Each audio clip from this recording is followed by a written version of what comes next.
founder of DLA Ignite. With me today, I've got Jim, and we're going to be talking about diversity as a critical sales imperative. There's always chat on LinkedIn and in the press about diversity, inclusion, equity, and equality. And I wanted to find somebody that knows about this stuff and have a really good talk about it. If there's anybody in the audience that's watching this that wants to dive in and make comments or jump in and be part of the conversation, please do that. Otherwise, Jim, where can people find you? Yeah, that's probably the easiest question to handle. People can find me on LinkedIn. That's my most active channel. You can find me on other platforms from a podcasting perspective, but find me on LinkedIn. That's the easiest way. And how do you pronounce your last name? It's a lot easier than it looks. It's Kanichirayil. So wow, 4 syllables. Wow, that's amazing. Yeah. It took me till 2nd grade to figure out how to spell that. So, so Jim, thank you so much for coming on today and talking about diversity. There's been lots of talk. I mean, there was something in the news recently about Silicon Valley Bank, and I know that Fox News, which as we all know is a very unbiased news organization. For those who don't know, I'm being sarcastic. And they said that they were running articles saying that the reason why Silicon Valley Bank went down was because they had a woke and a very diverse board. Yeah. I'm going to reserve any commentary about that. I'll take it big picture because I know what you're getting at. And when you look at the macro outcomes of business in general and sales in particular, I'm going to call out 2 sort of data points and studies that were brought to my attention. And this is how it ties into DEIB initiatives. If you're interested in positive business outcomes, positive employee outcomes, and you're not embedding DEIB throughout your entire employee life cycle, you're going to struggle achieving those outcomes. So to your point about what Fox News said, for what it's worth, it's not based in reality. And here's what I mean. One of the founders, and I have several of them in my network, pointed this out to me.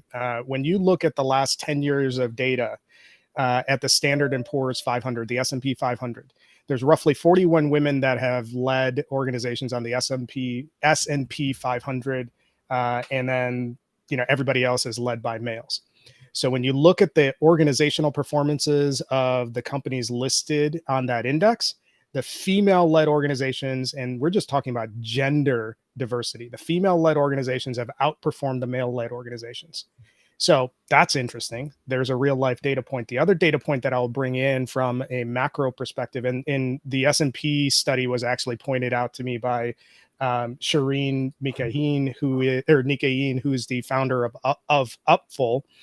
And then another person in my network a couple of years ago brought this up.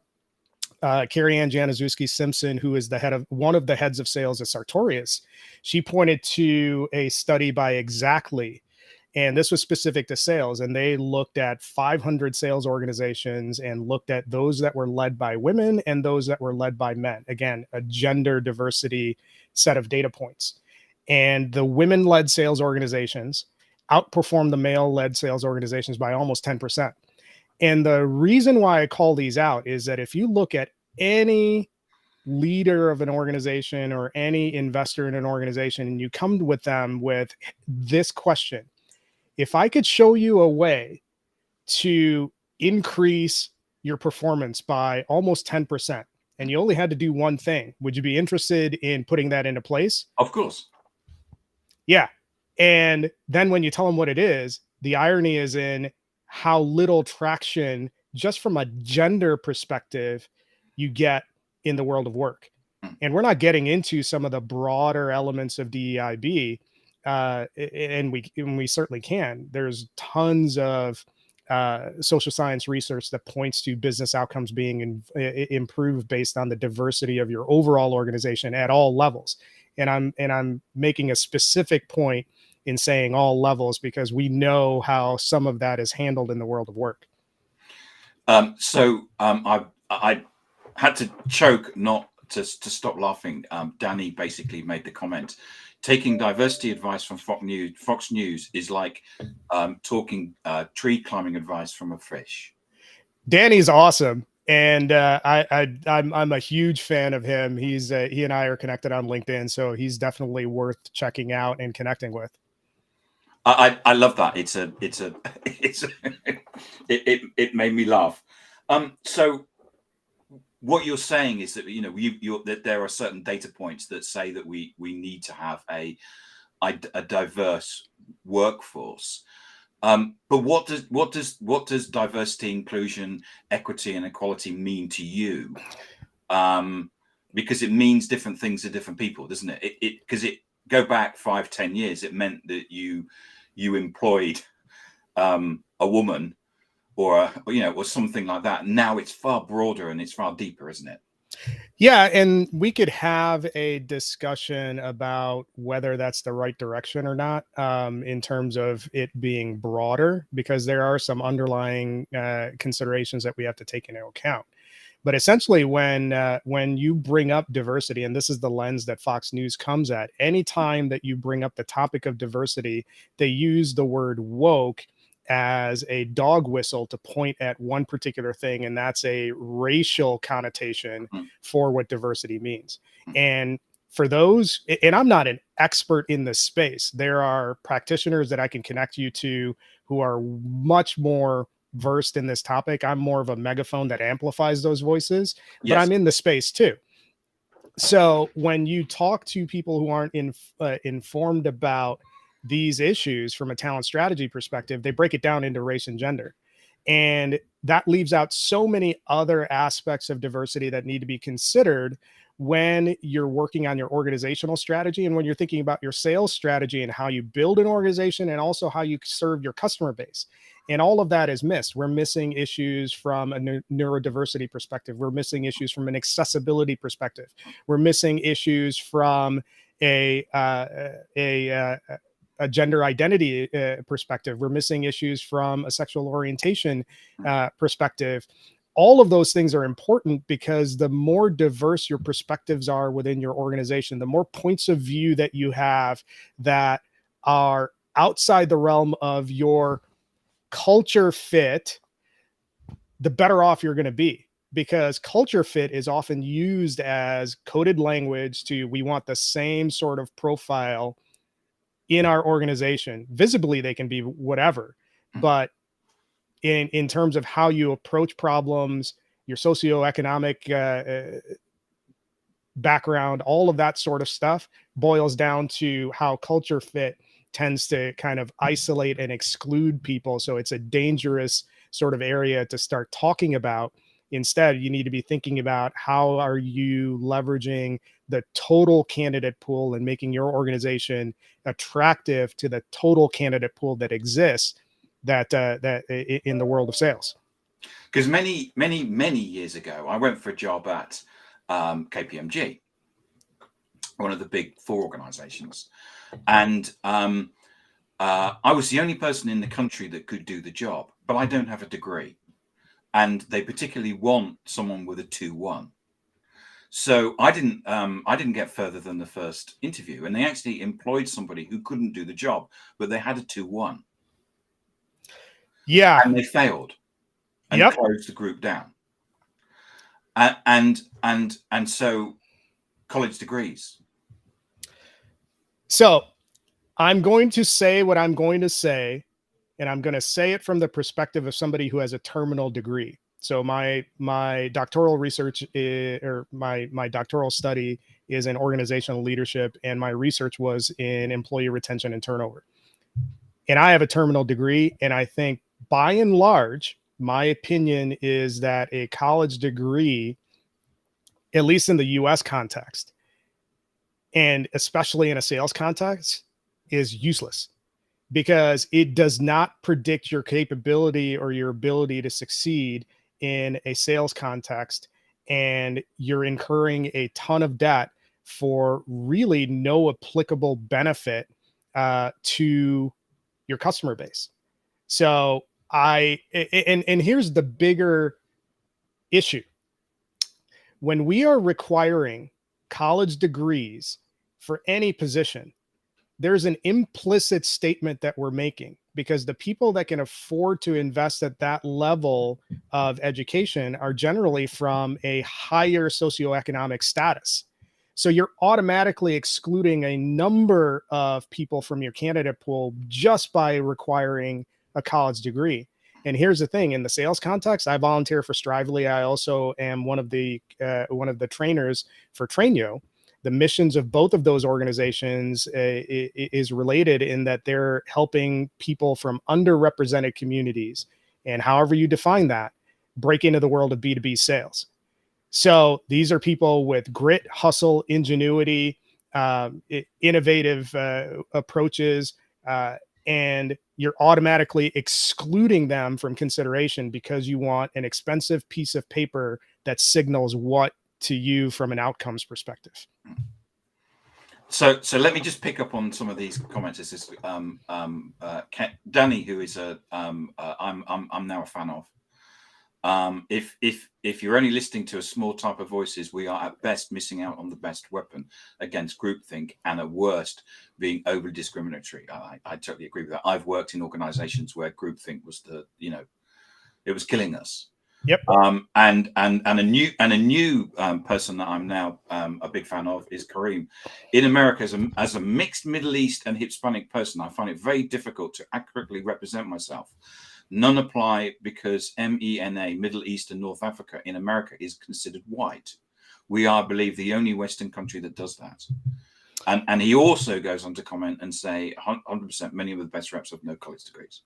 I second, I second everything that Kareem said. Kareem, make sure you connect with me. Great points. And the interesting thing about the first point that Kareem makes is, from an organizational strategy perspective, I think we're too fixated on how we're labeling ourselves from a diversity perspective. And here's what I mean. There's a couple of different problems. When you have a position description and you're trying to advance your diversity initiatives through the self-identification process, most of your candidates are, especially those from underrepresented communities, are extremely leery of self-identifying at that stage of the process because they feel that they would be excluded. And why do they feel they would be excluded? The first thing candidates are going to do, aside from looking at the position description, at some point before the interview, they're going to look at your executive team, your boards, your senior leadership. And if they see faces that do not look like theirs, and they see that you're not representative of who they are and what their identity is, they're not going to self-identify. So if your effort is to have people fill that out, I think you're going about it the wrong way, and you might be excluding a lot of people. Now there are some tricky things that come into compliance related stuff on the US side that you have to consider, but you have to think about, hey, am I maximizing my candidate pool by requiring strangers who don't know me to fill this out and potentially get excluded from the process because candidates aren't dumb? They want to maximize their opportunity to get a conversation. And that might be one of those limiting factors. And to Kareem's second point, I mean, I've had awesome rock star sales professionals without a degree. I've had them with a degree. I think if you have to pick one or the other, don't get a degree if your mission is to be in sales, because I don't think it really helps you. So, Jim, in the last 6 minutes, what can businesses do to impact on this? So there's and answer that, and I'm going to put up Andrew's comment at the same time, but carry on, answer that. Yeah. So there's 4 things that companies can do to better position themselves to attract and retain and develop diverse talent. And this applies for organizations in general or sales in particular. You can apply it to any context. One is you need to make sure that your organization is representative. So across all levels of your organization, that's the first step. Second, when you construct your job descriptions, you need to make sure that the language in those job descriptions are inclusive. Don't include stuff like Ninja, Rockstar, and all this other stuff that really turns off probably half or more, 50% or more of your candidate pool when you use language like that. So look at your job description, look at some of the basic language that you use to make sure it's inclusive and sending the right signals about who you are as an organization and where you are from a culture perspective.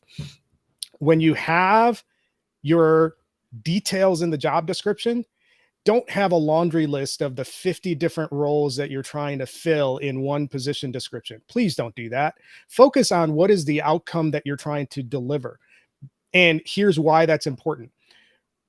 We'll just break it down from a gender perspective. When men and women look at position descriptions, if a man sees, and this is hyperbole, if a man sees that they're a 20% fit to a role, they're going to apply.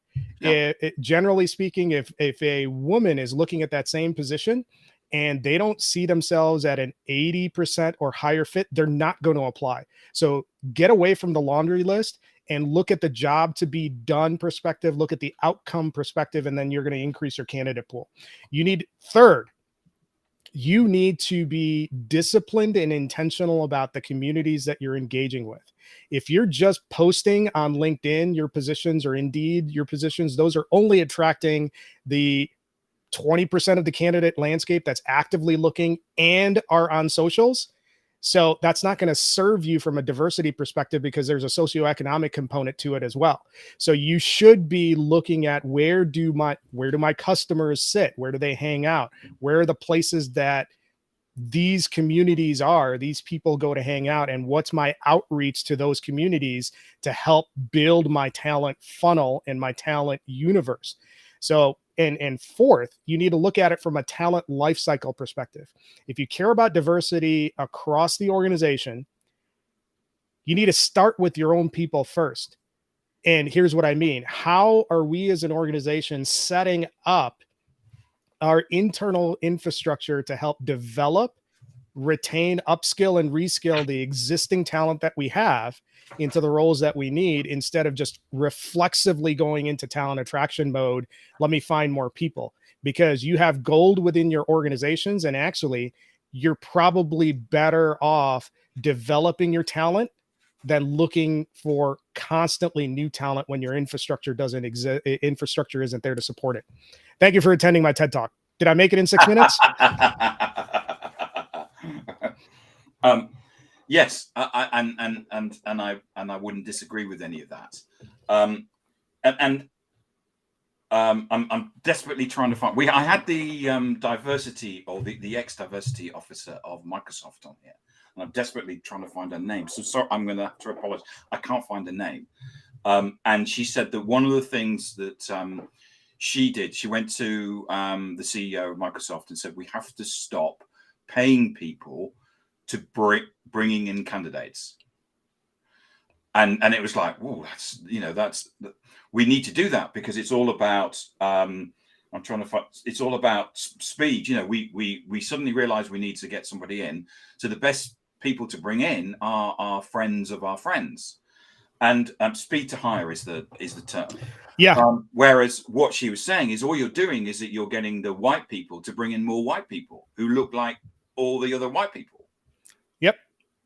And she's not wrong. And here's where that is really tricky as a talent leader within your organization, because most talent leaders are faced with a scenario where their average job is staying open for, I think, 45 to 90 days. So each month you're burning up $4,500 or more per month for that open role. So referrals are a great program to bring in talent.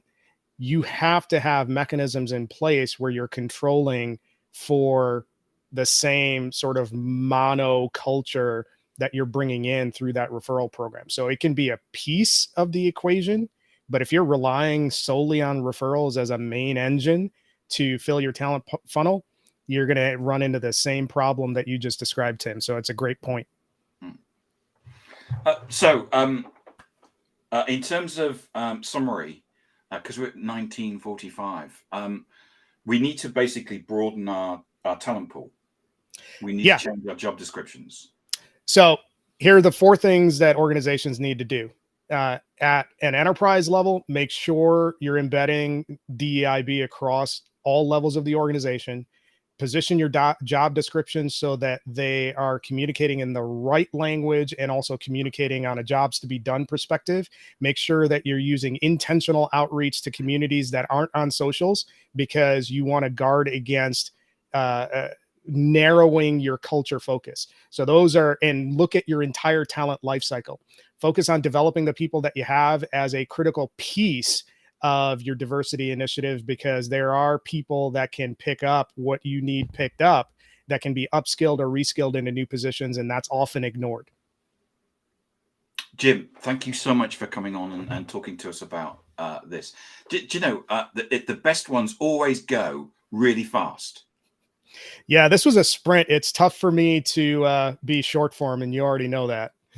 I do, yeah. And Danny's last point, there's also no point changing the door policy at recruiting diverse people, but the clubs still need pay. It's one type of music. You end up with a boys' club with those new, different people unable to contribute. Inclusion is the route to diversity. Fantastic. Yeah.